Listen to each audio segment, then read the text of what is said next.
Sometimes I wonder if they know, my wife, my children, if they know what it takes for a man to carry a world and pretend it's light.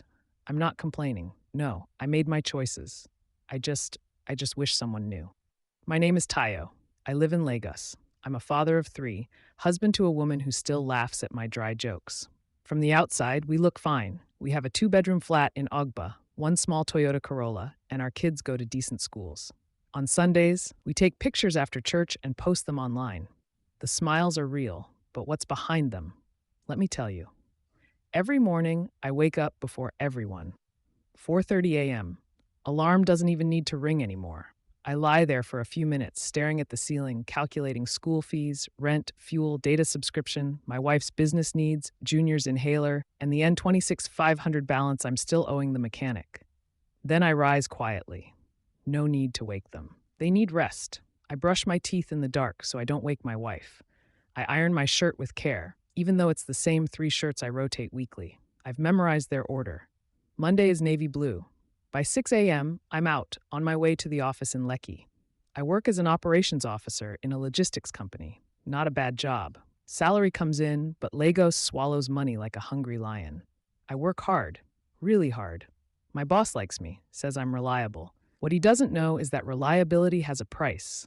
It eats your breath and buries your feelings. Last month, our landlord increased rent by 50,000. Just like that. No notice. I didn't argue. I just said, "Okay, sir." That's how men answer stress, with quiet submission. I came home that night and hugged my wife tighter than usual. "Anything wrong?" she asked. "No, I'm just tired," I said. Truth was, I was scared. But fear is not something men are allowed to show. So, I wore confidence like cologne and walked through the fire smiling.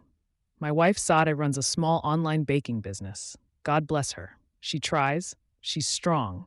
She handles the home front, makes sure the kids are bathed, fed, corrected. I see how hard she works and I love her more for it. But sometimes I wish she knew that I too get tired. That sometimes I want to cry without being called weak.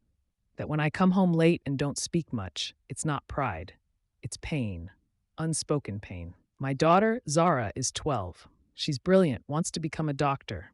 We're saving for her secondary school entrance exams.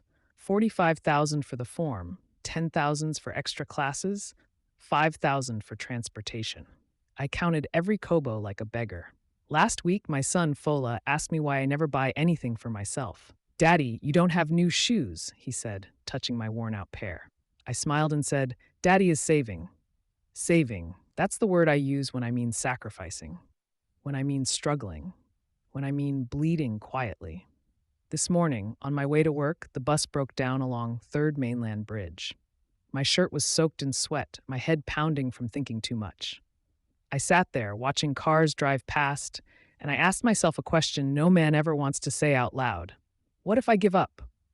But I can't. I look at my children's drawings on the fridge door, my wife's late-night baking experiments, the way they all sleep so peacefully, trusting that I have everything under control. That trust keeps me going. Some nights when everyone's asleep, I sit alone in the living room. No TV, no music, just me. And I allow myself to breathe. Just breathe. Because the world doesn't pause for fathers. You carry your family, your fears, and your dreams in one tired heart, and somehow you're expected to keep going. But you know what? I would do it all again. I'd skip buying that phone I want. I'd keep rotating those shirts. I'd continue waking up early and pretending like nothing bothers me, just to see my children laugh, just to hear my wife say, "Thank you, Tayo." They may never fully know what I carry.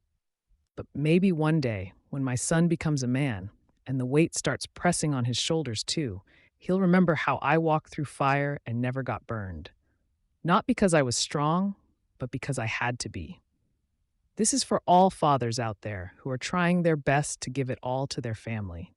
You must know you are seen, and to everyone who has got a father, understand that fathers bleed too. So give them their flowers and remember to celebrate them.